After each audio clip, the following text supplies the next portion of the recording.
క్రీస్తునందు ప్రియమైన సంఘమా, దేవుని యొక్క శక్తివంతమైన నామమును బట్టి, ఆత్మదేవుని మహాకృపను బట్టి ఈ ఉదయకాల పునరుత్థాన ఆరాధన నిమిత్తమై పరిశుద్ధాత్మ దేవుడు మనకు అనుగ్రహించిన వాక్యములో ఉన్న సత్యాలను మనము కొన్ని మన ఆత్మీయ జీవితానికి సిద్ధపరచుకొని, మన యొక్క ఆత్మీయతను బలపరుచుకొని, విశ్వాస్యతను, నీతిని, మన యొక్క శక్తివంతమైనటువంటి అవగాహనను బలపరుచుకుందామని పరిశుద్ధాత్మ దేవుడు కొన్ని సత్యాలను మనకు తెలియజేస్తూ ఉన్నారు.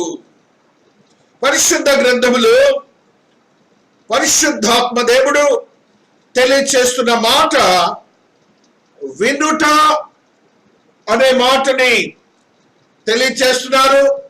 ఒక్కొక్క చోట విని అనే మాటను తెలియజేస్తున్నారు, ఒక్కొక్క చోట వినెను అనే మాటల్ని తెలియజేస్తున్నారు. వినుట, విని, వినరు అనే మాటల ద్వారా వారి యొక్క జీవితంలో వాక్యమును విన్నప్పుడు అనేకములైన అద్భుతమైన కార్యాలు వాళ్ళ జీవితాల్లో జరిగాయి. వినుట అనే మాట నీ యొక్క చెవికి సంబంధించినది.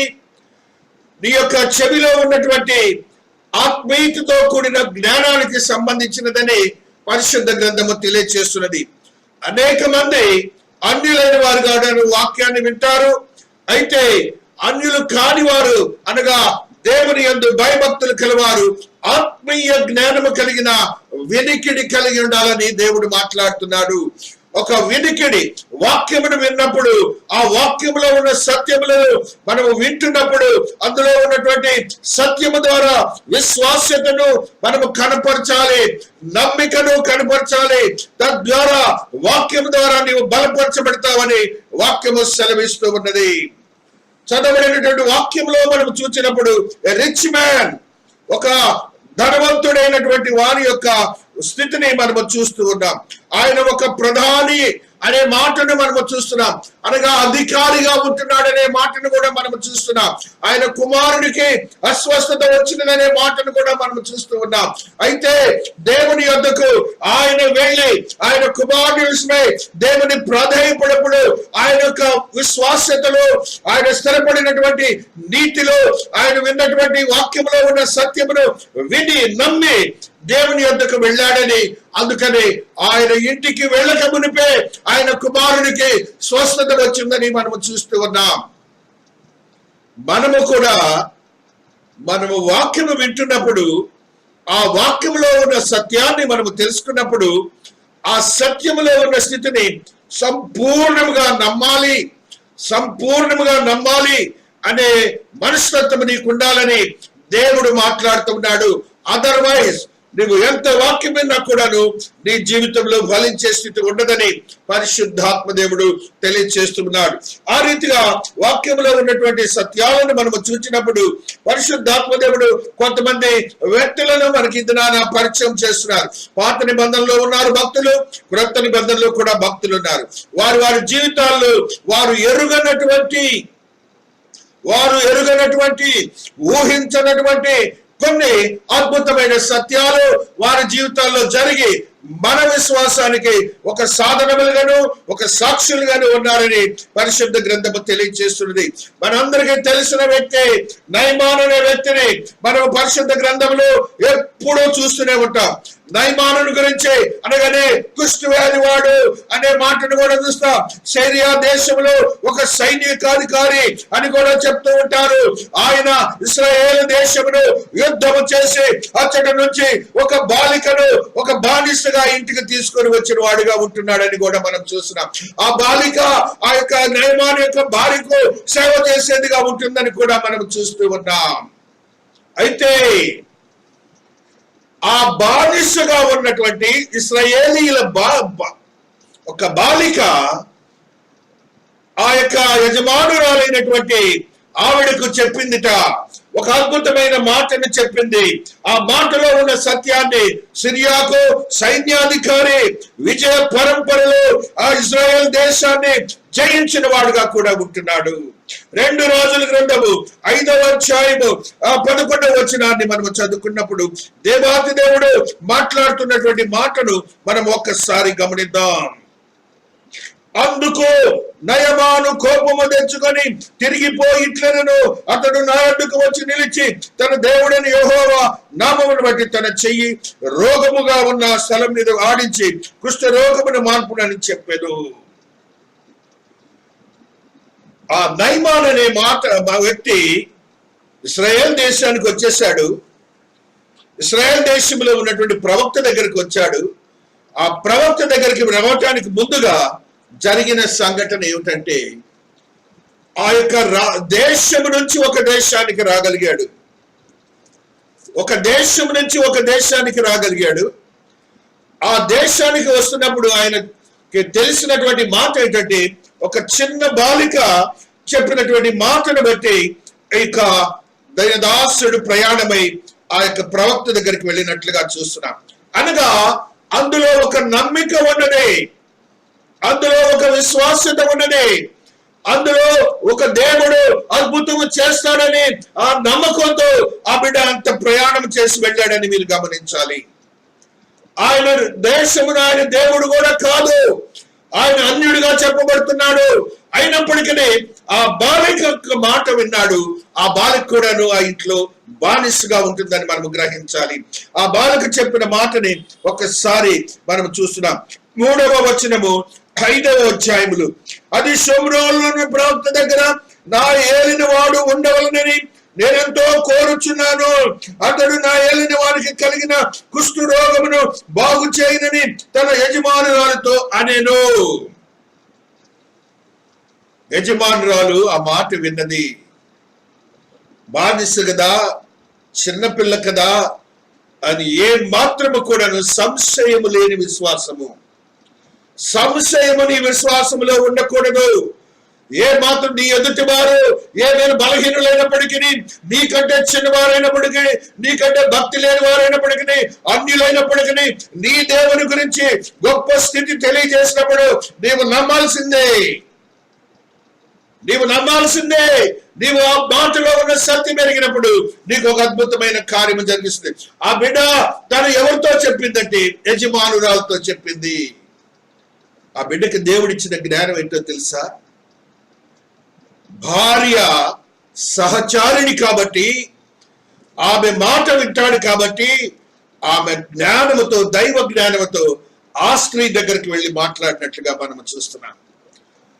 ప్రేమాభిమానములు కలిగినటువంటి కుటుంబము కాబట్టి ఆ బాలికలో ఉన్న జ్ఞానము దైవ జ్ఞానం అయి ఉంటున్నది. అందుకని ఆ బిడ్డ వెళ్ళి గొప్పగా వెళ్ళి యజమానుడి దగ్గరికి వెళ్ళి చెప్పలేదు. he will not never listen to that girl అని ఆ బిడ్డకు దేవుడు చెప్పాడు. కాబట్టి తన భార్య ద్వారా అతటి వాక్యాన్ని తెలియజేసినట్లుగా మనం చూస్తున్నాం. తద్వారా ఆ స్త్రీ ఆయన యొక్క భర్త, ఆమె యొక్క భర్తకు చెప్పినప్పుడు ఆయన దేవాతి దేవుని సన్నిధి అయినటువంటి ఆ ప్రవక్త యొద్దకు వెళ్ళినట్లుగా మనం చూస్తున్నాం. తద్వారా ఆ బిడ్డకు కలిగినటువంటి స్వస్థత మనందరికీ తెలిసినది. ఆ యొక్క స్వస్థత జరిగినప్పుడు ఆ బిడ్డ అంటున్నాడు, అన్యుడిగా చెప్పబడిన రాజు అంటున్నాడు, ఒకే ఒక్క మాట అంటున్నాడు. ఆయన అన్న మాటల్లో ఒక సత్యాన్ని మనం గ్రహించాలి. ఆయన అన్న మాటల్లో ఒక దేవుని యొక్క కృపను మనం గ్రహించాలి. దేవాతి దేవుని యొక్క శక్తివంతమైన స్థితి ఈ రీతిగా అక్కడ లిఖించబడి ఉన్నది. హల్లెలూయా, హల్లెలూయా, హల్లెలూయా, హల్లెలూయా. 17వ వచనము, అప్పుడు అతడు తన పరివారముతో కూడా దైవజనుల దగ్గరికి తిరిగి వచ్చి అతని ముందర నిలిచి చిత్తగించుము, ఇశ్రాయేలులోనున్న దేవుడు తప్ప లోకమంతటి యందును మరి యొక్క దేవుడు లేనని నేను ఎరుగుదును. ఇప్పుడు నీవు నీ దాసుడు నా యొద్ద బహుమానం తీసుకొనవలసిందని అతనితో చెప్పగా,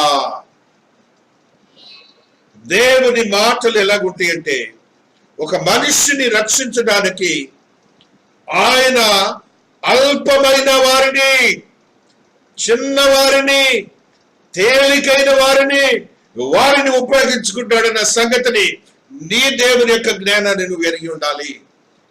ఆ బిడ్డ బానిసగా రావటం అనేది దేవుని యొక్క ప్రణాళిక ఉంటున్నది. ఆ బిడ్డను ఇశ్రాయేలు నుంచి సిరియాకు బానిసగా తీసుకురావటం అనేది దేవుని యొక్క ప్రణాళిక ఉంటున్నది.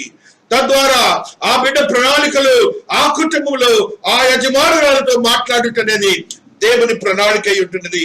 తద్వారా యజమానుడితో మాట్లాడటం అనేది దేవుని ప్రణాళిక అయి ఉంటున్నది. ఆ రీతిగా దేవాతి దేవుడు అద్భుతమైన శక్తివంతమైన కార్యములు జరిగిస్తాడని మనం నమ్మాలి. ఆ రీతిగా నీ విశ్వాసం ఏ రీతిగా ఉన్నది? ఇన్నేళ్ల నుంచి నువ్వు అనేకములైనటువంటి వాక్యాలు వింటున్నావు. నీ వాక్యములో దైవ జ్ఞానముతో కూడిన ఆత్మీయ స్థితి ఉన్నదా లేదా అని దేవుడు ఆ వినికిడిని గురించి నిన్ను ప్రశ్నిస్తున్నాడని నీవు గ్రహించబద్దలమవుతున్నావు. అంత మాత్రమే కాదు, దేవాతి దేవుడు ఆ యొక్క సైనికుడు యజమానుడైనటువంటి సిరియా సైనికాధికారి యొక్క ఆ సైనికుడు ఒకడు అతనికి పనివాడిగా ఉన్నటువంటి వాడిచ్చిన సలహాను బట్టి కూడా దేవాతి దేవుడు అతనికి ఇచ్చిన జ్ఞానమును మనము చూస్తూ వస్తున్నాం. హల్లెలూయా, హల్లెలూయా. ఆత్మదేవుని యొక్క మహాశక్తిని బట్టి, ఆత్మదేవుని యొక్క మహాకృపని బట్టి దేవుడు మాట్లాడుతున్నటువంటి మాటను ఈ రీతిగా స్తుతున్న 13వ వచనం. అయితే అతని దాసులలో ఒకడు వచ్చి, మరల దేవుడు అతని కోపాన్ని చూసి దాసుల చేత మాట్లాడిస్తున్నాడు. మీరు కూడా మనకున్నటువంటి యోగ్యతలన్నీ మర్చిపోండి. దేవుని వాక్యముని బోధించే ఏ వ్యక్తులు ఏముందో మనకు అనవసరం. ఆ రీతిగా దేవుడు తన యొక్క అద్భుతమైన శక్తివంతమైన ప్రణాళికను సిద్ధపరిచి అనుగ్రహిస్తాడని మనము గ్రహించబద్దులమవుతున్నాం. వచ్చి, నాయనా, ఆ ప్రవక్త ఏదైనా గొప్ప కార్యము చేయమని నియమించలా నీవు చేయకుండవా? అయితే స్నానము చేసి శుద్ధుడు కమ్మని మాట దైవజనుడు చెప్పినట్టు యోర్దాను నదులు 7 మార్లు మనగా అతని దేహము పశువుల్లో దేహము అనే శుద్ధుడు ఆయన.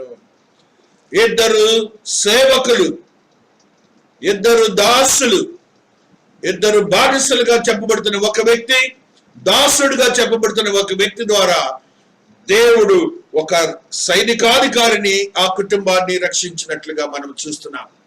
ఈ దేవుడు తప్ప ఇంకొక దేవుడు లేడని ఆ సిరియా దేశపు వాడు మనకు నేర్పిస్తున్నాడు.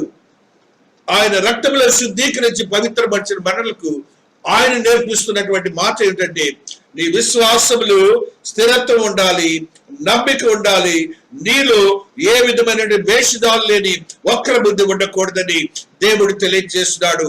తద్వారా ఆ బిడ్డకున్నటువంటి కుష్ఠ వ్యాధి నయమైనట్లుగా కూడా మనం చూస్తున్నాం. అంత మాత్రమే కాకుండా ఆ బిడ్డ రక్షింపబడిన బిడ్డగా కూడా ఉంటున్నాడు. కాబట్టి నీవు ఏ రీతిగా అనేక మందికి మాదిరికరంగా ఉంటున్నావు, ఇన్ని సంవత్సరాల నుంచి రక్షించబడి జీవిస్తున్నావు. నీవు ఎవరినైనా ఒక్కరినైనా రక్షించావా? ఆ బిడ్డ చూసారా? ఆ చిన్న బిడ్డ ఒక రాజుని, ఆయన ఒక సైనికాధికారిని, ఆ భార్యని, ఆ కుటుంబాన్ని రక్షించినట్లుగా మనం చూస్తూ వస్తున్నాం. ఆ రీతిగా దేవాతి దేవుడు మనతో అనేకమైన అద్భుతాలు చేస్తారు. ఆయన మాట నీవు విన్నప్పుడు, ఆయన మాట విని నీవు ఆ మాట ద్వారా అనుసరించే బాధ్యత గల విశ్వాసత నీలో ఉన్నప్పుడు, నమ్మకం నీలో ఉన్నప్పుడు ఒక అద్భుతాన్ని చేస్తాడు. కుష్ఠం అనేది నయము కాదు. అయితే నా దేవుడు కుష్ఠం అనే రోగాన్ని ఆ యొక్క నదిలో స్నానము చేయడం ద్వారా రోగమును నయం చేసినట్లుగా కూడా ఆ యొక్క ఎపిసోడ్ లో మనం చూస్తున్నాం. తద్వారా దేవుని యొక్క మహోన్నతమైన కృప అద్భుతంగా ఉంటుండగా మరి యొక్క స్థితిని మనము చూస్తున్నాం.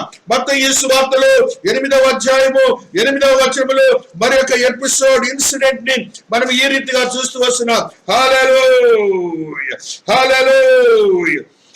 ఆ శతాధిపతి, ప్రభువా, నీవు నా ఇంటిలోనికి వచ్చుటకు నేను పాత్రుడను కాను, నీవు మాట మాత్రము సెలవిమ్ము, అప్పుడు నా దాసుడు స్వస్థపరచబడును. నా దాసుడు స్వస్థపరచబడును. ఒక సైనికాధికారి అంటున్నాడు, శతాధిపతి అంటున్నాడు, ఆయన కోసము కాదు ఈ స్వస్థత, ఆయన దగ్గర పని చేస్తున్నటువంటి, అక్కడేమో ఆయన దగ్గర బానిసగా ఉన్నటువంటి స్త్రీ ఆ యొక్క సైనికాధికారిని రక్షించింది. ఇప్పుడు ఒక శతాధిపతి ఆయన దగ్గర పనిచేస్తున్నటువంటి ఒక దాసుని రక్షించడానికి ప్రయత్నం చేస్తున్నాడు.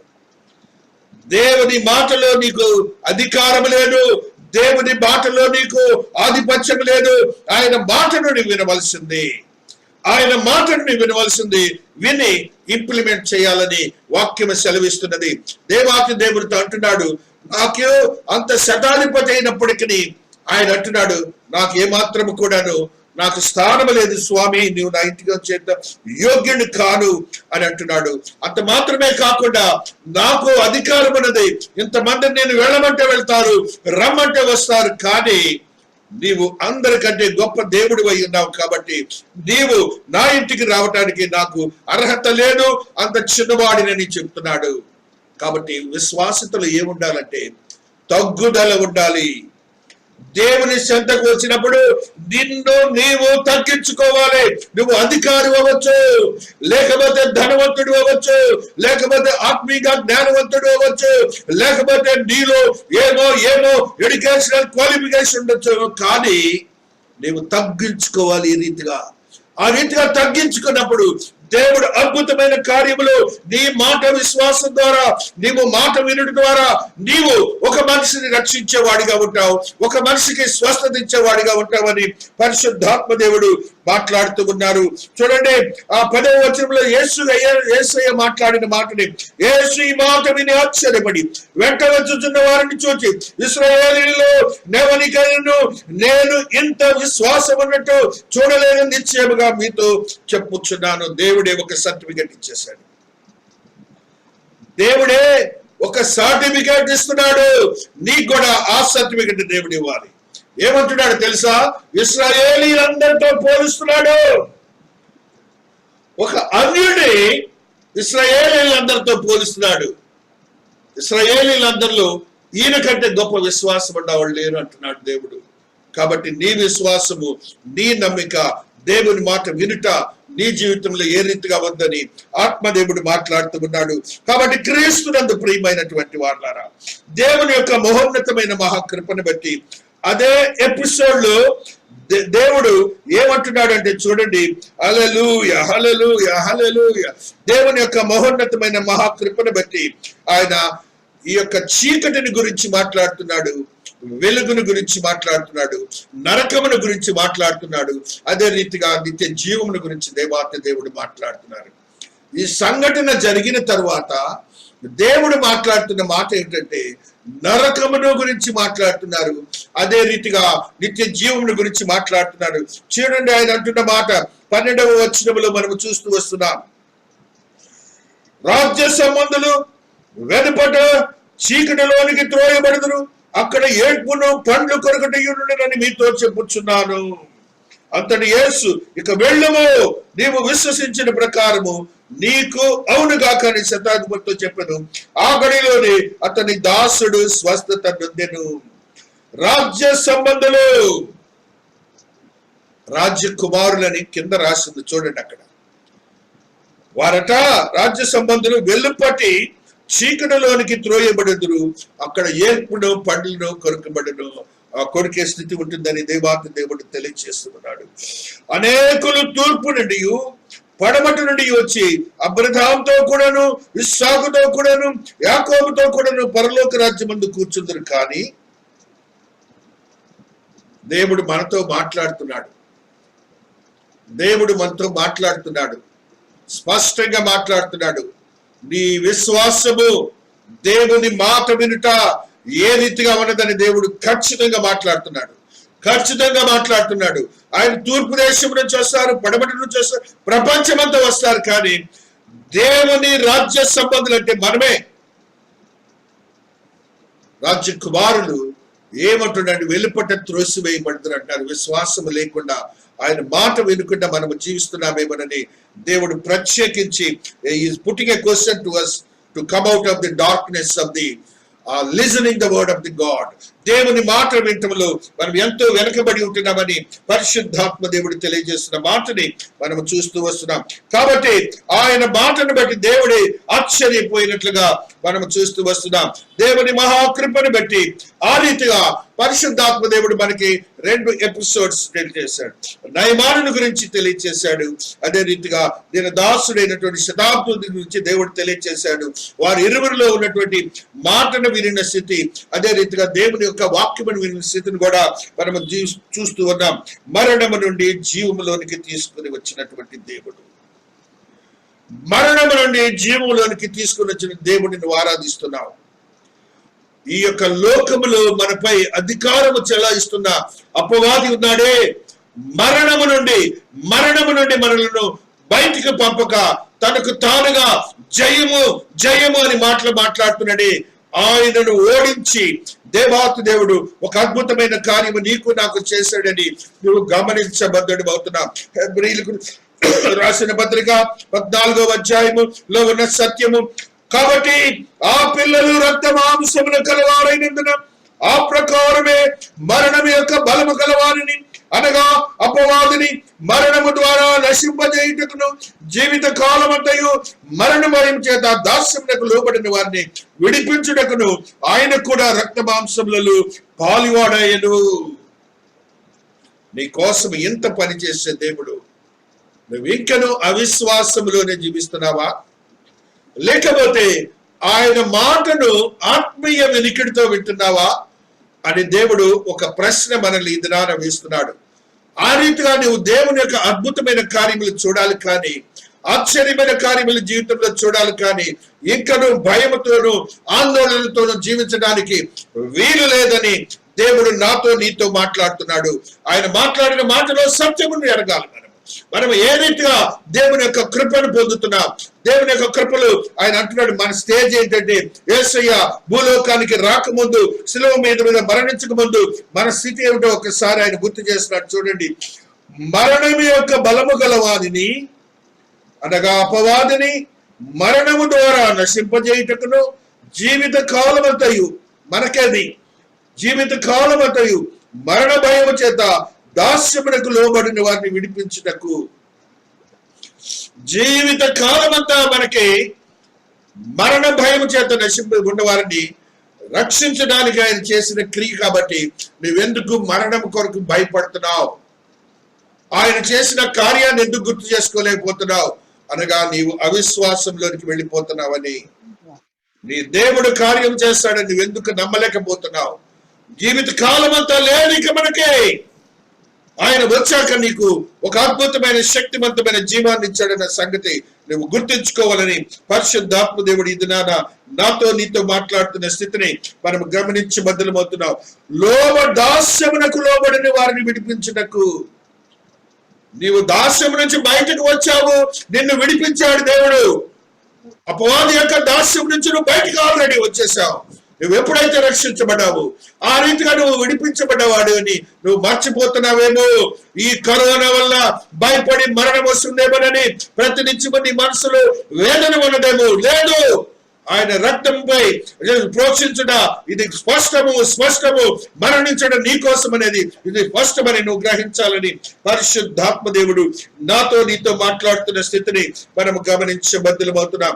ఆ రీతిగా క్రీస్తునందు ప్రియమైనటువంటి వారులారా, ఆత్మదేవుని యొక్క మహోన్నతమైన మహాకృపను బట్టి, పరిశుద్ధాత్మని యొక్క ఆత్మీయ స్థితిని బట్టి మనం గమనించవలసింది ఏంటంటే, నీవు నీ కుటుంబము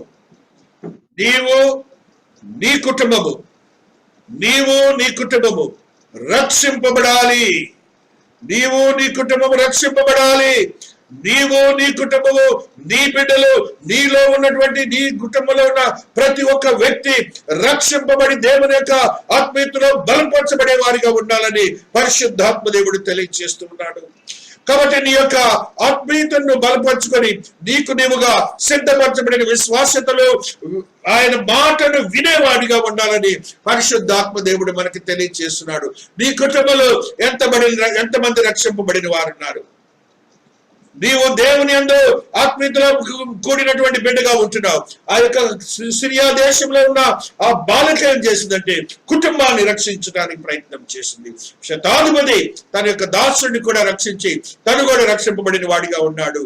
ఆ రీతిగా నీ కుటుంబంలో ఎవరైనా కూడాను రక్షణ లేకపోతే, భర్త అవ్వచ్చు, భార్య అవ్వచ్చు, బిడ్డలు అవ్వచ్చు, బంధువులు అవ్వచ్చు, ఎవరైనా కూడాను, everybody has to be get salvation since you are being saved by the God of blood blood of Jesus. దేవుని యొక్క రక్తం చేత నువ్వు రక్షింపబడిన వాడు కాబట్టి కుటుంబంలో ఉన్న ప్రతి ఒక్కరూ రక్షింపబడే యోగ్యతలో మనం బలపరిచే వారిగా ఉండాలని పరిశుద్ధాత్మ దేవుడికి తెలియజేస్తున్నాడు. మనందరికీ తెలిసిన ఒక స్త్రీ ఉన్నది, కుటుంబాన్ని రక్షించడానికి. ఆమె కనాను స్త్రీగా ఉంటున్నది. ఆ బిడ్డకు దేవుడు అంటే ఆ దేవుని యొక్క క్రియలే వారికి తెలీదు. ఆ బిడ్డ విన్నది, ఆ బిడ్డ దేవుని యొక్క కార్యములో విన్నదే. ఆ బిడ్డ వినుటతోడని దేవుని యందు విశ్వాసంతో బలపరచబడిన బిడ్డగా ఉంటుందని వాక్యము సెలవిస్తున్నది. ఆ బిడ్డ యొక్క పేరు మనందరికీ తెలుసు. ఆ బిడ్డ యొక్క పేరు మనందరికీ తెలుసు, రాహబు అనే స్త్రీ. ఆ బిడ్డ చెప్తున్నటువంటి మాటలు మనం చూస్తూ వస్తున్నాం. హల్లెలూయా, హల్లెలూయా, హల్లెలూయా. దేవుని యొక్క 11వ వచనములు 2వ అధ్యాయములు యెహోషువ గ్రంథములు లిఖించబడిన ఈ సత్యము ఈ రీతిగా ఉన్నది. హల్లెలూయా. మేము వినినప్పుడు మా గుండెలు కరిగిపోయెను. మీ దేవుడైన యెహోవా పైన ఆకాశమందును క్రింద భూమి యందును దేవుడే. మీ ఎదుట ఎట్టి మనుషులకైనా ధైర్యమే మాత్రమే ఉండదు. ఆ బిడ్డ మనల గురించి చెప్తుందండి. రాహాబు అన్యశ్రీ మనల గురించి చెప్తుంది. మనం ఏ రీతిగా ఆమె చెప్తున్నాం? ధైర్యము, ధైర్యము, ధైర్యము గురించి మాట్లాడుతుంది. ఎట్టి మనుషులకైనా ధైర్యం ఏమాత్రం ఉండదు మీ ఎదుట. మనకెందుకు ధైర్యం లేకుండా ఉంటున్నాం? మనకున్న దేవుని గురించి రాహాబు చెప్తున్నది. అటువంటి దేవుడే లేడంటున్నది.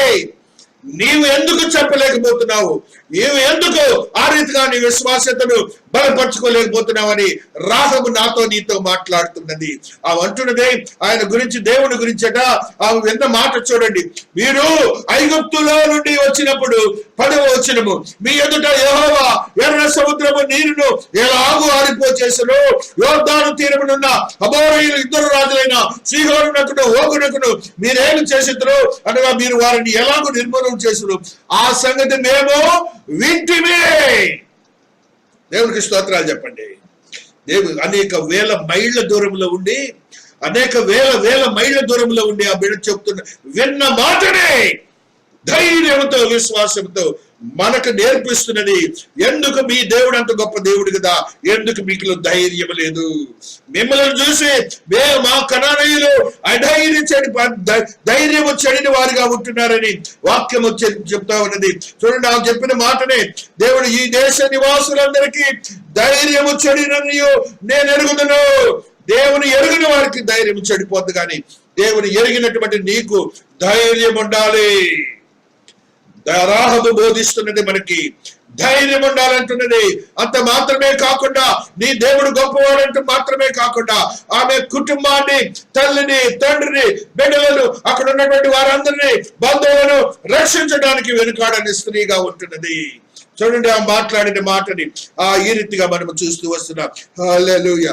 13వ వచనము, నా తండ్రియు, నా తల్లియు, నా అన్నదమ్ములను, నా అక్క చెల్లెలను, వారికి కలిగిన వారున్నారందరూ చావకుండా బ్రతకనిచ్చి రక్షించినట్లుగా దయచేసి యెహోవా తోడని ప్రమాణము చేయబడను. ఎప్పుడైనా కూడాను నీ అక్క చెల్లెళ్ళ గురించి, తమ్ముళ్ళ గురించి, ఆ యొక్క బంధువుల గురించి, తల్లిదండ్రుల గురించి దేవుని ప్రార్థించావా? ప్రార్థిస్తే దేవుడు నీకు రాహబుకి ఇచ్చినటువంటి ఆశీర్వాదాలు నిత్య జీవంలో ఇవ్వబడును గాక. దేవునికి స్తోత్రాలు, దేవునికి స్తోత్రాలు, దేవునికి స్తోత్రాలు. చూడండి ఆ యొక్క దేవుని యొక్క మహోన్నతమైన మహాకృపని బట్టి, దేవాతి దేవుని మహాశక్తిని బట్టి 18వ వచనములు, నీవు మమ్మను దించిన ఈ కిటికీకి ఈ ఎర్రని దారమును కట్టి నీ తండ్రిని, నీ తల్లిని, నీ అన్నదమ్ములను, నీ తండ్రి ఇంటి వారందరినీ నీ ఇంట చేర్చుకొనుము. నీవు ఎప్పుడైతే దేవుని కొరకు పనిచేసేవాడిగా ఉంటావో నిన్నును నీ కుటుంబాలని దేవుడు నిత్య జీవంలోనికి తీసుకొని వెళ్తాడని పరిశుద్ధాత్మ దేవుడు నాతో నీతో మాట్లాడుతున్న స్థితిని మనం చూస్తున్నాం. ఆ యొక్క రాహబులో ఉన్నటువంటి జ్ఞానం ఏంటంటే తల్లిదండ్రులను ప్రేమించుట, తల్లిదండ్రులను ప్రేమించుట. కొద్దిపాటి ఆలోచనలో తేడా వస్తే చాలు తల్లిదండ్రుల్ని తీసి పక్కన పడేస్తున్న రోజులుగా ఉంటున్నాయి. ఈ స్త్రీ అయితే వారిని తన స్వంతముగా వారిని ఆమె దగ్గర పెట్టుకుంది. వారందరినీ రక్షించడానికి ప్రయత్నం చేసింది, రక్షించింది కూడాను. రక్షించడం ఈ లోక రీతిగా రక్షించడం అనేది కాదు, ఆమె రేపు నిత్య జీవనకు వారందరినీ తీసుకొని వెళ్ళినట్లుగా కూడా మనం చూస్తున్నాం. ఆ రీతిగా నీవు కూడా ఈ లోక మర్యాదలు చొప్పున వారిని గౌరవించడం మాత్రమే కాకుండా, ప్రేమించడం మాత్రమే కాకుండా, ఆదరించడం మాత్రమే కాకుండా, దేవుని చెంత నిత్య జీవులు ఆదరించే రక్షణార్థమైన జ్ఞానమును వారికి ఇవ్వడేలాగా నీవు ఉన్నావా లేదా అని రాహబు ఈ దినాన మనందరినీ ఒక ప్రశ్న వేస్తున్నది. ఆ ప్రశ్నకు మనము సమాధానం సిద్ధం చేసుకోవాలి. రేపు రెండవ రాకడలోని పరిశుద్ధాత్మ దేవుడు మనతో మాట్లాడుతూ ఉన్నాడు. ఆ రీతిగా దేవుని యొక్క మహోన్నతమైన మహాకృపను బట్టి 1 రాజుల గ్రంథము 2వ అధ్యాయము 19వ వచనములు ఒక సత్యాన్ని చదువుకుంటూ ఉంటాం. 1 రాజుల గ్రంథము 2వ అధ్యాయము 19వ వచనములు ఒక రాజుగారు తల్లిని ఏ రీతిగా ఆదరిస్తూ గౌరవిస్తున్నాడు ఒక పర్యాయము చదువుకుంటూ వస్తున్నాం. హల్లెలూయా స్తోత్రం స్తోత్రం స్తోత్రం, హల్లెలూయా స్తోత్రం. బెత్షెబా రాజైన సొలొమోను వద్దకు అదోనియా పక్షమున చెప్పుటకు వచ్చినప్పుడు రాజు లేచి ఆమెకు ఎదురుగా వచ్చి ఆమెకు నమస్కారం చేసి సింహాసనం మీద ఆసనుడై తన తల్లి కొరకు ఆసనం ఒకటి వేయింపగా ఆమె అతని కుడిపార్శ్వమున కూర్చుండెను. దేవునికి ఒకసారి స్తోత్రాలు చెప్పండి. ఆ యొక్క సాల్మంద వాయిస్ చేసినటువంటి గొప్ప విషయం. ఒక బెత్షెబా అంటే తల్లి. ఆ తల్లి ఒక విన్నపము చేయటానికి వచ్చినప్పుడు లేచాడండి రాజుగారి సింహాసనం మీద నుంచి. లేచి దిగాడండి. దిగి ఆమెను తీసుకొని గౌరవించి తీసుకొని వచ్చి తన ప్రక్కనే కూర్చొని పెట్టాడండి. నీవు ఏ రీతిగా నీ తల్లిదండ్రులను గౌరవిస్తున్నావు? ఏ రీతిగా నీ తల్లిదండ్రులకు నువ్వు ఆదరణ కలుగ చేస్తున్నావు? వారు ఎవరైనా కూడా అనవసరం మనకి. వారు ఎవరైనా కూడా మనకు అనవసరము. మనకు అనవసరము నీ తల్లి నీ తండ్రి కాబట్టి వారికి తగినటువంటి ఆశీర్వాదకరమైన స్థితిగతులు నీ ద్వారా గ్రహించాలని పరిశుద్ధాత్మ దేవుడు మాట్లాడుతున్నాడు. ఆ సాల్మంద వాయిస్ యొక్క తండ్రి గారు కూడా ఒక కార్యం చేస్తాడు. చూడండి, 1 సమూయేలు గ్రంథము 22వ అధ్యాయము 3వ వచనాన్ని చదువుకున్నప్పుడు ఆయన మాట్లాడుతున్నటువంటి మాటను కింగ్ డేవిడ్ మాట్లాడిన మాటను ఈ రీతిగా చూస్తాం. తరువాత దావీదు అక్కడి నుండి బయలుదేరి మోయాబులోని మిస్సేకు వచ్చినప్పుడు దేవుడు నాకు ఏమి చేయనని నేను తెలుసుకునే వరకు నా తల్లిదండ్రులు వచ్చి నీ యొద్ద నుండమని మోయాబు రాజుతో మనవి చేశాడు. రాజుగారికి అప్పగిస్తున్నాడు ఆదరణ కోసం. ఆయన అయితే దేవుని కొరకు ప్రార్థన చేసి దానికి వెళ్ళాడు. అయితే తల్లిదండ్రులను చూడటానికి ఎవరు లేరు కాబట్టి మోయాబు రాజుతో చెప్పి వీరిని మీరు ఆశీర్వదించబడినటువంటి వాటిగా నా బిడ్డలు మా తల్లిదండ్రులు మీరు ఆదరించాలని చెప్పినట్లుగా మనం చూస్తున్నాం. సాల్మన్ ద వాయిస్ చూసాం. కింగ్ ద డేవిడ్ ని మనం చూసాం. వారు రాజులుగా ఉన్నారు. రాజులుగా ఉండి అసలు లెక్క చేయరు. అయితే దేవుని యొక్క జ్ఞానము కలిగిన వారు కాబట్టి ఆ తల్లిదండ్రులను కాబట్టి వారిని రక్షించడానికి ప్రయత్నం చేసినట్లుగా మనం చూస్తున్నాం. యేసోబు విషయంలో కూడా ఒకసారి చూద్దాం. ఆదికాండము 47వ అధ్యాయము 12వ వచనములు యేసోబు భక్తుడు మనందరికీ తెలుసు ఎంత గొప్పవాడు. ఆయన చెప్తున్న మాటను ఈ రీతిగా, మరియు యేసోబు తన తండ్రి తన సహోదరులను తన తండ్రి కుటుంబము వారినందరినీ వారి వారి పిల్లల లెక్క చొప్పున వారికి ఆహారం ఇచ్చి సంరక్షించను. బానిస దేశంలో తండ్రికి సంబంధించిన వారందరినీ సహోదరులందరినీ సంరక్షించిన వాడిగా ఉంటున్నాడు. కాబట్టి క్రీస్తు వారందరూ ఎవరో కాదు, నేటి ఇశ్రాయేలీలే. వారందరూ ఎవరో కాదు, నేటి ఇశ్రాయేలీలే. వారందరూ దేవుని చేత ఆశీర్వదించబడిన వారని మనము గ్రహించాలని పరిశుద్ధాత్మ దేవుడు నాతో నీతో మాట్లాడుతున్న స్థితిని మనము గ్రహించబద్దులమవుతున్నాం. కాబట్టి క్రీస్తునందు ప్రియమైనటువంటి వారులారా, వాక్యము వింటున్నాం. మనము వాక్యములో ఉన్న సత్యాలను తెలుసుకుంటున్నాం. అయితే వాక్యములో నీ వినికిడిలో నమ్మకము, విశ్వాసంతో కూడిన స్థిరత్వంతో కూడిన ఆత్మీయ స్థితి ఉన్నదా లేదని దేవుడు అడుగుతున్నాడు. ఇప్పుడు చెప్పిన భక్తులందరూ అలాంటి వారే. క్రొత్త నిబంధనలో ఒక స్త్రీని మీకు పరిచయం చేస్తాను. ఆ స్త్రీ మనందరికీ తెలిసిన స్త్రీని, ఆ స్త్రీ చేసినటువంటి ఒక అద్భుతమైన కార్యాన్ని మనం ఈ రీతిగా చూస్తూ వస్తున్నాం. హల్లెలూయా. 5వ అధ్యాయము మార్కు సువార్తలో ఉన్నటువంటి ఈ సత్యాన్ని ఈ రీతిగా చదువుకున్నాం. 5:27 వచనములో ఉన్న ఈ సత్యము రీతిగా లిఖించబడి ఉన్నది. హల్లెలూయా, హల్లెలూయా. ఆమె యేసును గూర్చి విని, నేను ఆయన వస్త్రములు మాత్రము ముట్టిన బాగుపడుతాను అనుకుని జన సమూహములో ఆయన వెనుకకు వచ్చి ఆయన వస్త్రము ముట్టెను. దేవునికి స్తోత్రాలు చెప్పండి. హల్లెలూయా, హల్లెలూయా. ఇందులో అర్థం, మీరు ఆత్మీయ అర్థాన్ని గ్రహించాలి. ఆ స్త్రీ చాలా ధనవంతురాలు. తన జ్ఞానము చొప్పున అనేక మంది డాక్టర్స్ దగ్గరికి వెళ్ళింది. కానీ ధనవంతా అయిపోయింది. కానీ వ్యాధి నయము కాలేదు. ఇవాళ కరోనా పరిస్థితి కూడా అది. పెద్ద పెద్ద ఆసుపత్రుల్లో చేరుతున్నారు నయం అవుతుందని. వారు ఎంతో లక్షలు లక్షలు లక్షలు లక్షలు కోట్లు కూడా ఖర్చు పెట్టిన వారు ఉన్నారు. కానీ ప్రాణము మరలా తిరిగి రాలేదు. ఈ స్త్రీ అంటున్నది, విన్నది, నా దేవుడు గొప్పవాడని వింది. 12 సంవత్సరాల నుంచి రక్తస్రావ వ్యాధి. అంటే ఆ స్త్రీలో ఏం బలం లేదు. ఆ స్త్రీ చాలా బలహీనురాలు. 12 సంవత్సరములు అంటే 144 మాసములు. 144 మాసములు ఎప్పుడు కూడా ఆమెకు నయం కాలేదు. బలహీనురాలుగానే చెప్పబడుతున్నది. ఒకవేళ ఇశ్రాయేల్ స్త్రీలైతే ఆ యొక్క స్త్రీ సావరమును, ఆ యొక్క రక్తస్రావం ఉన్నప్పుడు దేవాలయంలోనికి వెళ్ళడానికి వీలు లేదు. ఆ రక్తస్రావం ఒకనే దేవాలయంలోనికి వెళ్ళి ఆ యొక్క చిన్నపాటి దేవుని కాను కల్పించి వస్తారు. ప్రతి మాసము ఎదురు చూసింది. కానీ ఆవిడకి ఏ మాత్రము కూడాను దేవుని దగ్గరికి వెళ్ళటానికి కూడా ఆసరా లేని పరిస్థితిని మనం గ్రహించాలి. ఆమె అనుకుంది, ఎప్పుడు యేసయ్య చుట్టూ 12 మంది శిష్యులు ఉంటారు, యేసయ్య చుట్టూ అనేక మంది భక్తులు ఉంటారు, అనేక మంది పురుషులు ఉంటారు. అయితే ఈ స్త్రీ ఎంత ధైర్యం చేసిందంటే విశ్వాసంతో ఆ మాట విని, యేసు గొప్పవాడని మాట విని, ఆమె ఆ పురుషులందరి మధ్యలోకి ఆ బలహీనురాలైన స్త్రీ వెళ్ళాలి. ఏ రీతిగా ఆమె ధైర్యాన్ని చచ్చిపోతుంది. వారు తొక్కి ఆ బిడ్డను చంపడానికి కూడా వెనకాడరు. ఎందుకంటే దేవుని సన్నిధిలో ఆందోళనతో కూడిన పరిస్థితులు ఉంటారు. అనేక మంది రక్షణ కొరకు, స్వస్థతల కొరకు ఆయన చుట్టూ తిరుగుతూ ఉంటారు. అయినప్పటికీ ఈ బిడ్డలో ఉన్నటువంటి విశ్వాసం ఏంటంటే మరణించడానికి కూడా వెనకాడలేదు. అయితే నా దేవుడు చేస్తాడని ఆమె ధైర్యంతో ఆమె అనుకున్న మాట చూడండి.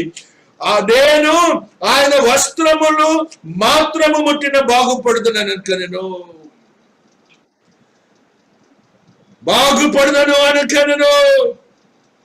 జన సమూహములు ఆయన వెనుకకు వచ్చి ఆయన వస్త్రము ముట్టెను. ఎంత తోసుకొని రావాలో చూడండి. ఆయన దగ్గరికి వెళ్ళాలంటే పేతురు భక్తుడు అసలు ఎవరు రానియడు అక్కడ. ఆయన పని అది తోసేస్తా ఉంటాడు అందరు. అయితే ఈ స్త్రీ అనుకున్నది, ఏ రీతిగా నన్ను వస్త్రం పట్టుకోవాలంటే, అంచు పట్టుకోవాలంటే ఆమె ఏ రీతిగా వంగాలి, వాళ్ళ యొక్క పాదముల కింద పడి చనిపోతుంది. అయితే నా దేవుడు గొప్పవాడు. ఆయన వస్త్రములో ఒక శక్తి ఉన్నదని, ప్రభావం ఉన్నదని, ఆత్మశక్తి ఉన్నదని గ్రహించిన స్త్రీగా ఉంటున్నది. ఆయన వస్త్రము ముట్టుకునే స్త్రీగా ఉంటున్నది. స్వస్థత పొందిన స్త్రీగా ఉంటున్నది. దేవునికి స్తోత్రాలు చెప్పండి. హల్లెలూయా, హల్లెలూయా. ఆత్మదేవుని యొక్క మహాకృపని బట్టి దేవుడు అద్భుతములు చేయటానికి నీ విశ్వాసాన్ని, నీ ధైర్యాన్ని, నీ యొక్క ఆత్మీయ స్థితిని చూస్తాడని దేవుడు చెప్తున్నాడు.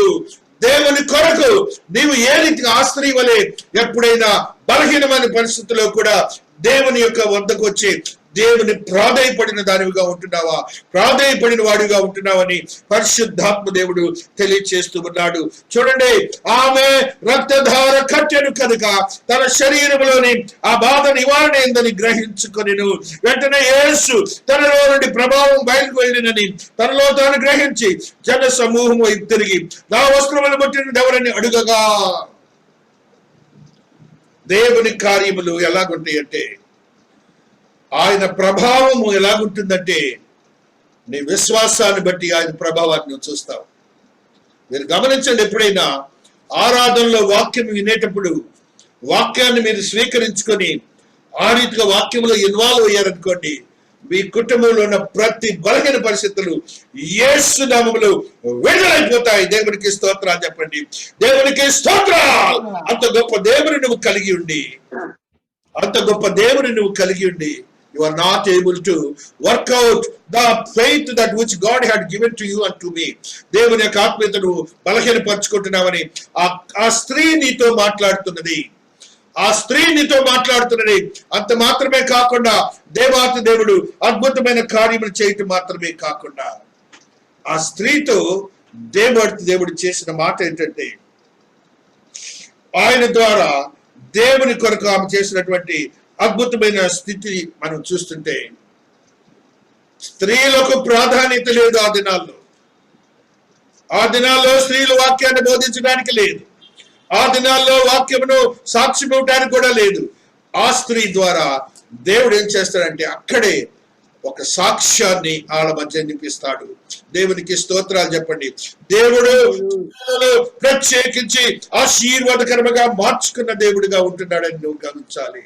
దేవుని యొక్క ఆత్మీయతలో బలపరిచినటువంటి మనం అందరము కూడా, దేవుని కృపను పొందిన మనం అందరము కూడాను మనలో ఉన్నటువంటి బలహీన పరిస్థితుల నుంచి విడుదల కావాలని పరిశుద్ధాత్మ దేవుడు నాతో నీతో మాట్లాడుతున్న స్థితిని మనము చూస్తూ వస్తున్నాం. కాబట్టి నమ్మకము ఆ స్త్రీ వలె మనము నమ్మకంతో దేవుని యొద్దకు వెళ్ళినప్పుడు అద్భుతమైన కార్యములు చేస్తాడని మనము గ్రహించాలని పరిశుద్ధాత్మ దేవుడు మాట్లాడుతూ ఉన్నారు. దేవుని యొక్క మహోన్నతమైన మహాకృపను బట్టి, ఆత్మదేవుని యొక్క మహాశక్తిని బట్టి యేసయ్య అంటున్నాడు, యేసయ్య మనకు చెప్తున్నాడు, మనకున్నటువంటి యోగ్యతను ఆయన చెప్తున్నాడు. చూడండి, లూకాసు వార్త 8వ అధ్యాయం 15వ వచనం. మంచి నేల నుండి విత్తనమును పోలిన వారెవరనగా, యోగ్యమైన మంచి మనసుతో వాక్యము విని దానిని అవలంబించి ఓపికతో ఫలించువారు. చాలా సున్నితమైన మాట. బొటానికల్ సైన్స్ చెప్తున్నాడు, అగ్రికల్చరల్ సైన్స్ చెప్తున్నాడు దేవుడు ఇక్కడ.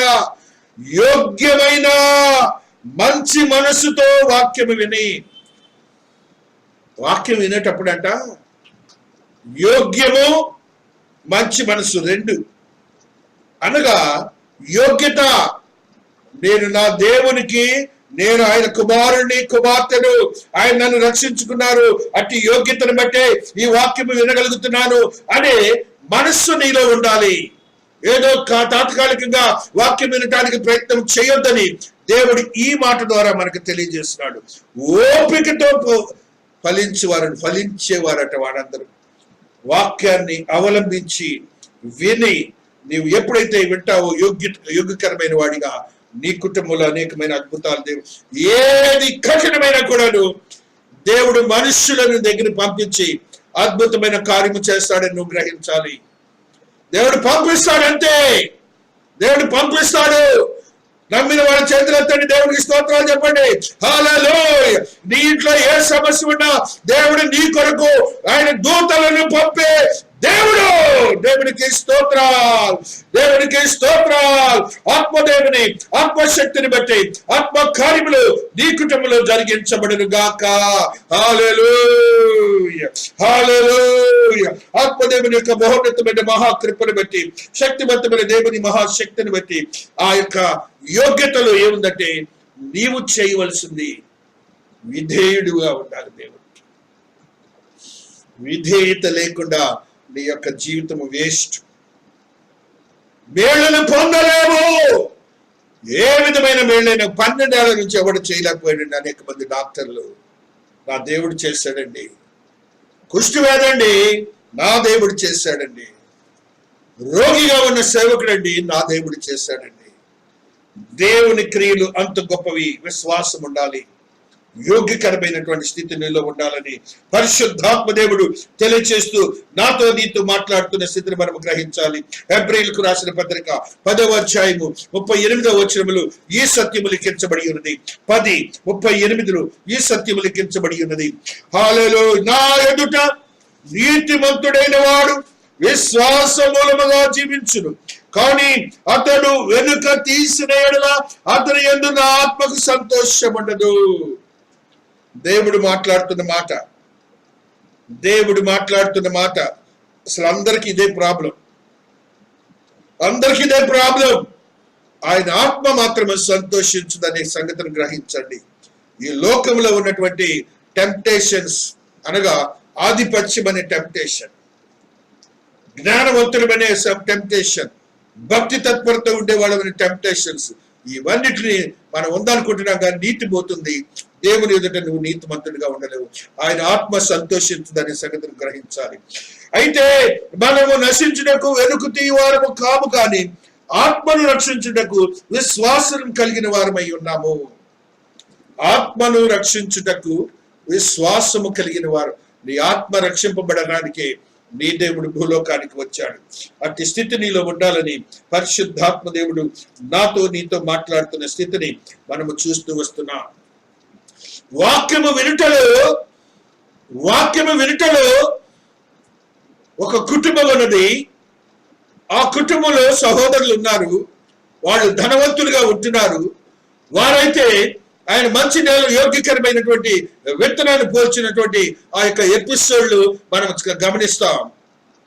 వారైతే వాక్యం వింటారు, వాళ్ళ ఇంటికి వచ్చి దైవజనుడు చెప్తున్నాడు వింటారు, కానీ వాళ్ళకి సాక్ష్యాలు ఉంటేనే నమ్ముతారు. వారు సాక్ష్యం ఉంటేనే నమ్ముతారు. అయితే ఆ కుటుంబంలో ఒక భిక్షగాడు ఉన్నాడు.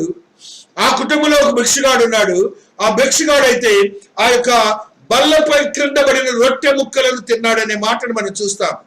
ప్రాక్టికల్ గా రొట్టె ముక్కలు కాదు, వారికి చెబుతున్న వాక్యాన్నిలో ఉన్నవి ఆయన బయట విని, ఆ ముక్కలనే వాక్యాన్ని విని, క్రింద పడిన వాక్యాన్ని విని దైవ సన్నిధిలోనికి చేరినటువంటి ఆ యొక్క భిక్షగాడుగా ఉంటున్నాడని గ్రహించాలి. ఆయన కురుపులు ఉన్నాయని కూడా గ్రహించాలి. గమనించండి, అది ఈ లోకమైన ఆహారమే కాదు, పరలోక ఆహారానికి ఆయన విన్నటువంటి వాక్యము ద్వారా నీవు ఉన్నావా లేదని పరిశుద్ధాత్మ దేవుడు తెలియజేస్తున్నాడు. లూకా సువార్త 16వ అధ్యాయము 24వ వచనములో ఈ సత్యము లిఖించబడి ఉన్నది. లూకా సువార్త 16వ అధ్యాయము 24వ వచనములో ఈ సత్యము లిఖించబడి ఉన్నది. హల్లెలూయా, హల్లెలూయా, హల్లెలూయా, స్తోత్రం. తండ్రి అయిన అబ్రహామా, నా యందు కనికరపడి తన వ్రేలికను నీళ్ళలో ఉంచి నా నాలుకను చల్లార్చుటకు లాజరుని పంపుము, నేను ఈ అగ్ని జ్వాలలో యాతన పడుచున్నానని కేకలు వేశాడు.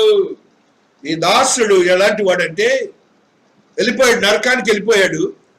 వాళ్ళ దగ్గర పనిచేసినటువంటి ఆ ఇంటి దగ్గర అడుక్కునేటటువంటి వ్యక్తి ఉన్నాడు.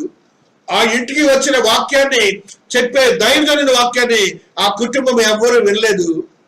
క్రింద పడిన రొట్టెల ముక్కలు ఉన్నాయి చూశారు, ఆ రొట్టె ముక్కలు అనే వాక్యాన్ని ఆ పేదవాడైనటువంటి దాసుడు విన్నాడు, అడుక్కునేటువంటి దాసుడు విన్నాడు, కురుపులు గల దాసుడు విన్నాడు.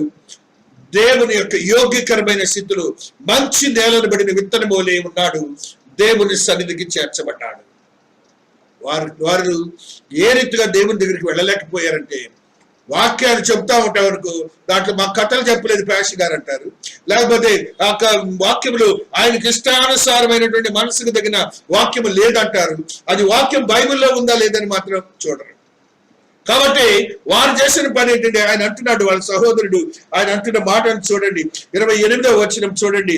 వారును ఈ వేదనకరమైన శ్రమలకు రాకుండా వారికి సాక్ష్యం ఇచ్చుటకై నా తండ్రి ఇంటికి వారిని పంపవాలని నేను వేడుకొని. సాక్ష్యాలు కావాలి వాళ్ళకి సాక్ష్యాలు కావాలి. మనకి సాక్ష్యాలు కాదు, వినటమే, బ్లైండ్ గా దేవుని వాక్యం వినటమే.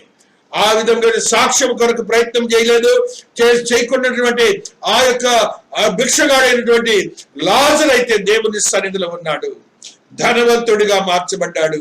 దేవుని యొక్క ధనాన్ని ఆయన వారసుడిగా ఏర్పడ్డాడు, దేవుని కుమారుడిగా ఏర్పడ్డాడు, దేవుని యొక్క శక్తివంతమైన బిడ్డగా స్థిరపడ్డాడు.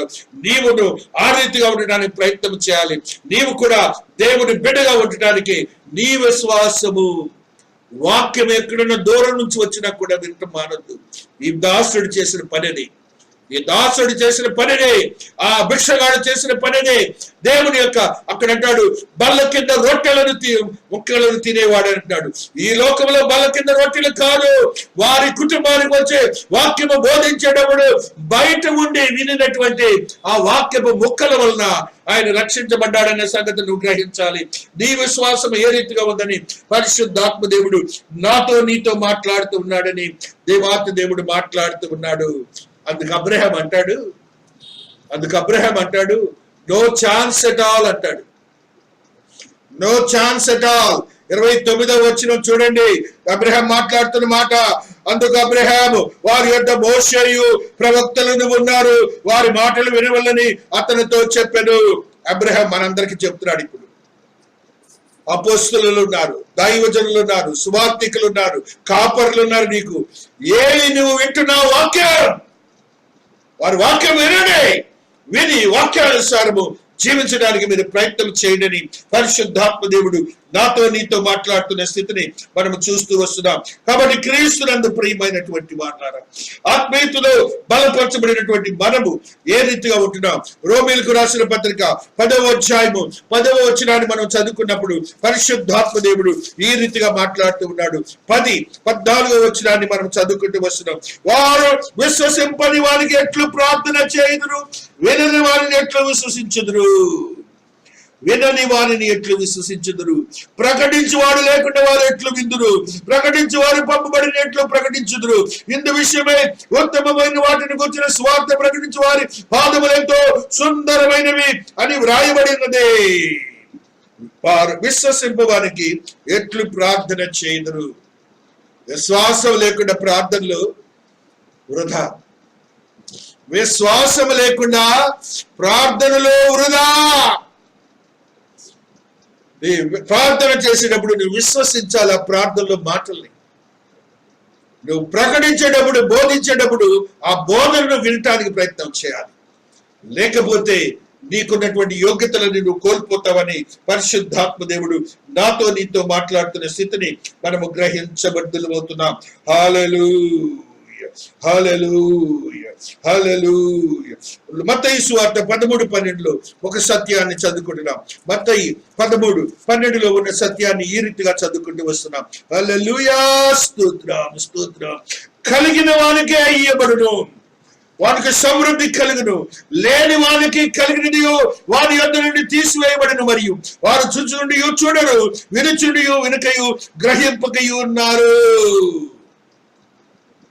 కాబట్టి కలిగి ఉన్నటువంటి విశ్వాస్యత, దేవుని వాక్యం ఆత్మీయంగా వినే ఆత్మీయ చెవులు, ఆ రీతిగా నువ్వు ఉండడానికి ప్రయత్నం చేయాలని పరిశుద్ధాత్మ దేవుడు తెలియజేస్తున్నాడు.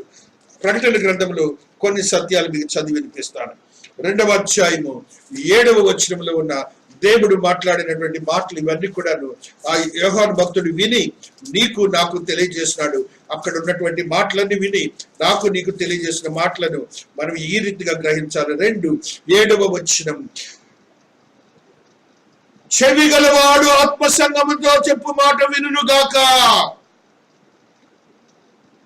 చెవి గలవాడు, మనం చెవిటోడం కాదుగా, ఆత్మీయ చెవిలు గలవాడం అంటూ ఆయన ఇస్తున్నటువంటి ఆశ్చర్యకరమైన స్థితి. వానికి దేవుని పరదేశంలో ఉన్న జీవవృక్ష ఫలములు భుజింపనిత్తము. 1, దేవుని వాక్యాన్ని నువ్వు చక్కగా వింటే పరదేశులకు నీవు వెళ్తావు, ఆయన వృక్ష ఫలాన్ని తింటావని ఆత్మదేవుడు తెలియజేస్తున్నాడు. 11వ వచనం, సంగములతో ఆత్మ చెప్పుని మాటని చెవిగలవాడు వినుగాక. జయించువాడు 2వ మరణం వల్ల ఏ హానియు చెందడు. 2వది, నీకు ఏ 2వ మరణం లేదని చెప్తున్నాడు. 29వ వచనము, సంగములతో చెప్పు ఆత్మ చెప్పుని మాట చెవిగలవాడు వినుగాక.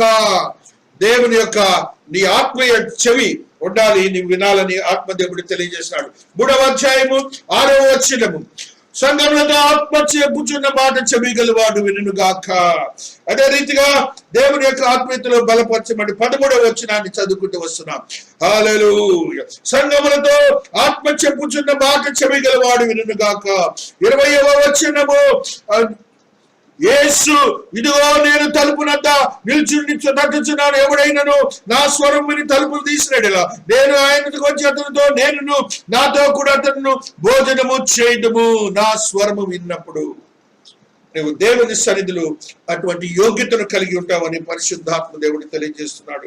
22వ వచనము, సంఘములతో ఆత్మ చెప్పువాడు వినును గాక. 13వ అధ్యాయము 9వ వచనంలో ఉన్న ఈ సత్యాన్ని కూడా చదువుకుంటూ వస్తున్న ప్రకటన గ్రంథము. హల్లెలూయా. ఎవడైనా చెవిగలవాడైతే వినును గాక, ఎవడైనా చెవిగలవాడైతే వినును గాక. దేవుని యొక్క ఆత్మీయతలో బలపరచబడిన వాక్యమును వినటానికి మనము భద్రపరచబడిన వారిగా ఉండాలని ఆత్మదేవుడు తెలియజేస్తున్నాడు. అదే రీతిగా 1 కొరింథీ 2:13 ఒక సత్యాన్ని చదువుకుంటూ వస్తున్నాం. 1 కొరింథీ 2:13 ఆత్మదేవుడు మాట్లాడుతున్న మాటని తద్రీతిగా చూస్తూ వస్తున్నాం. 2 మనుష్య జ్ఞానము నేర్పు మాటలతో కాక ఆత్మ సంబంధమైన సంగతులతో చర్చించు ఆత్మ నేర్పు మాటలతో వీటిని గురించి మేము బోధించుచున్నాము. మన బోధ ఎలాంటిదంటే ఆత్మీయ సంబంధమైన బోధని మీరు గ్రహించండి. ఆ రీతిగా నీ యొక్క ఆత్మీయతను బలపరచుకోవాలని పరిశుద్ధాత్మ దేవుడు తెలియజేస్తున్నాడు. కొలస్సీ 1:28 ఈ సత్యం లిఖించబడి ఉన్నది. ప్రతి మనుష్యుని క్రీస్తునందు సంపూర్ణునిగా చేసి ఆయన ఎదుట నిలబెట్టనని సమస్త విధములైన జ్ఞానముతో మేము ప్రతి మనుషునికి బుద్ధి చెబుతూ ప్రతి మనుషునికి బోధించు ఆయనను ప్రకటించుచున్నాము. ఇందులో దేవునినే ప్రకటిస్తున్నాం, కానీ ఎవరిని ఇక్కడ ప్రకటించట్లేదన్న సంగతి మీరందరూ గమనించాలని పరిశుద్ధాత్మ దేవుడు నాతో నీతో మాట్లాడుతున్నాడన్న సంగతిని మేము గ్రహించాలి. 2 కొరింథీ 4:4 ఈ సత్యము లిఖించబడినది. 2 కొరింథీ 4:4 హల్లెలూయా. దేవుని స్వరూపి అయిన క్రీస్తు మహిమను కనపరచు స్వార్థ ప్రకాశము వారికి ప్రకాశింపకుండా నిమిత్తము ఈ యుగ సంబంధమైన దేవత అవిశ్వాసులైన వారి మనోత్తరములకు గురుడితనమును కలుగచేసెను. కాబట్టి విని ఆ రీతిగా జీవించలేకపోతే, ఆయన యొక్క బేళ్లను పొందలేకపోతే ఏమంటున్నాడంటే సాతాను యొక్క బంధకములో ఉన్నారని అంటున్నాడు. అవిశ్వాసులుగా చెప్పబడుతున్నారని అంటున్నాడు. నీవు ఆ గుంపులోనికి రాకూడదని పరిశుద్ధాత్మ దేవుడు తెలియజేస్తున్నాడు.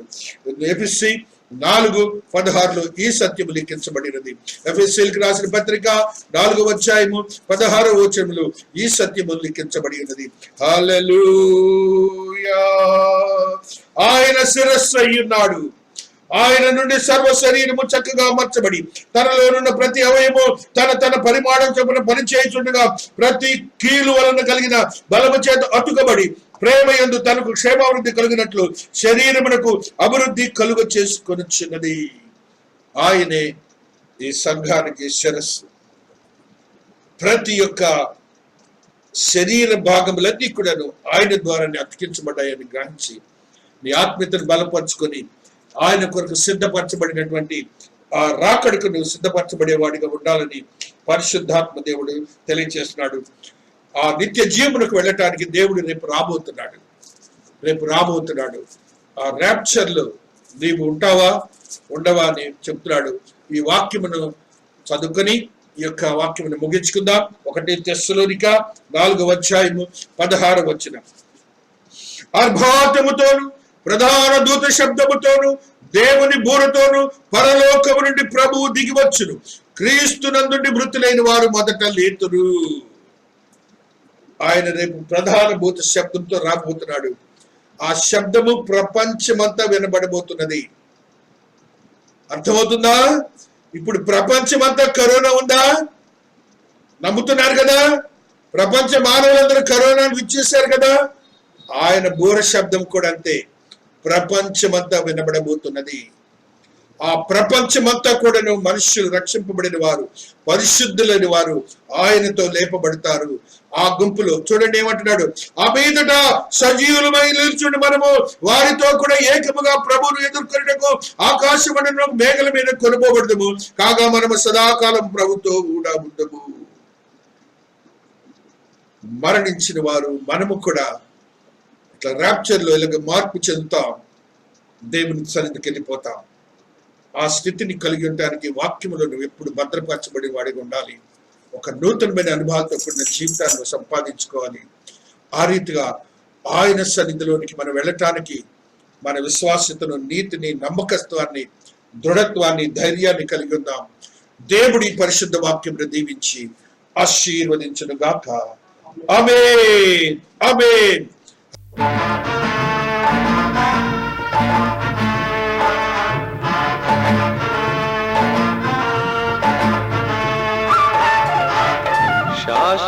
శాశ్వతమైనది నీవు నాయన చూపిన